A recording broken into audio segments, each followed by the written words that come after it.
নমস্কার, উমার হেসেলে আপনাদের সবাইকে স্বাগত। আর একটা নতুন রেসিপি নিয়ে চলে এলাম। আমার আজকের রেসিপি কাঁকুড়ের তরকারি।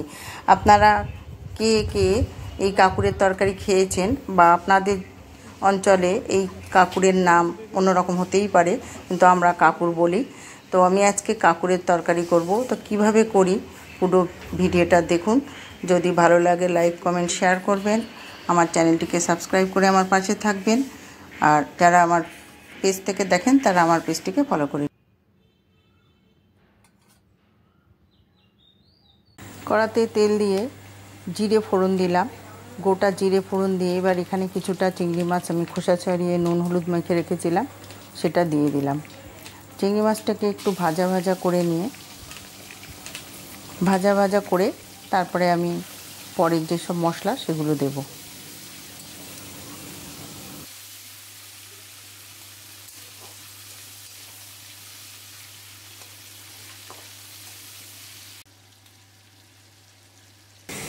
চিংড়ি মাছ হালকা ভেজে নিলাম। এবার এর মধ্যে 1 চামচ আদা বাটা আর চা চামচের 2 চামচ জিরে বাটা এই দিয়ে আজকে আমি রান্না করব। অন্য কোনো আর মশলা দেব না। এই দিয়ে একটু ভালো করে ভাজা করে নেব, কাঁচা গন্ধটা যাওয়া পর্যন্ত। কারণ মশলার একটা কাঁচা গন্ধ থাকে, সেটা একটু ভেজে নিলেই চলে যায়, তাহলে খেতেও ভালো লাগে। তো আমি কাঁকুড়ের সঙ্গে আপনারা কারা পরিচিত আছেন? এই কাঁকুড়ের তরকারি আমি ফার্স্ট টাইম রান্না করছি। তো কাঁকুড়গুলোকে আমি এরকম টুকরো করে কেটে নিয়েছি। এর মধ্যে কিছুটা আলুও দিয়েছি টুকরো করে। এইগুলো এবার এর মধ্যে দিয়ে দেব। তার আগে আমি এখানে স্বাদ মতো লবণ আর হলুদ দেব।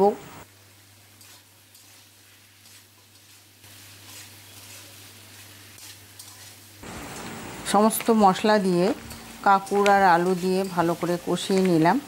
কষানো আমার হয়ে গেছে। এবার এর মধ্যে আমি অল্প পরিমাণে জল দেব, যেহেতু সবজিও আমার কম আর এই কাঁকুড় বেশি সেদ্ধ হতে সময় লাগে না। তো জিরের সঙ্গে কাঁচা লঙ্কা একটু বেটে দিয়েছিলাম, আরও কয়েকটা চেরা কাঁচা লঙ্কা আমি দিয়ে দিলাম। এই সবজিটা রুটির সঙ্গে খেতে খুবই ভালো লাগে, ভাতের সঙ্গেও ভালো লাগে। একবার অন্তত করে খেয়ে দেখবেন, আমার তো খুবই ভালো লাগবে মনে হচ্ছে। তো দেখুন, আমি এখানে একটু গরম জল দিয়ে দিলাম।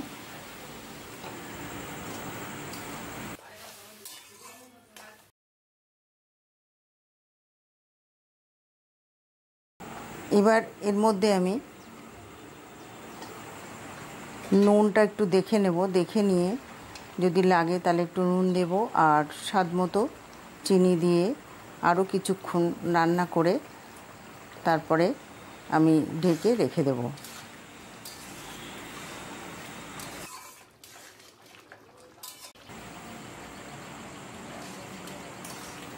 কিছুক্ষণ রান্না করলাম।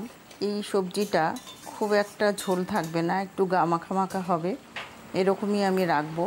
এবার এর মধ্যে আমি একটু গরম মশলা দেব। আপনারা চাইলে এটা নাও দিতে পারেন, আর যদি আপনারা ঘি পছন্দ করেন তাহলে একটু ঘিও দিতে পারেন। এখানে আমি ঘি দিচ্ছি না। তো আমার রান্নাটা একদম হয়ে গেছে। গরম রুটির সঙ্গে বা ভাতের সঙ্গে এটা খেতে খুবই ভালো লাগবে। আপনারা অবশ্যই একবার ট্রাই করবেন।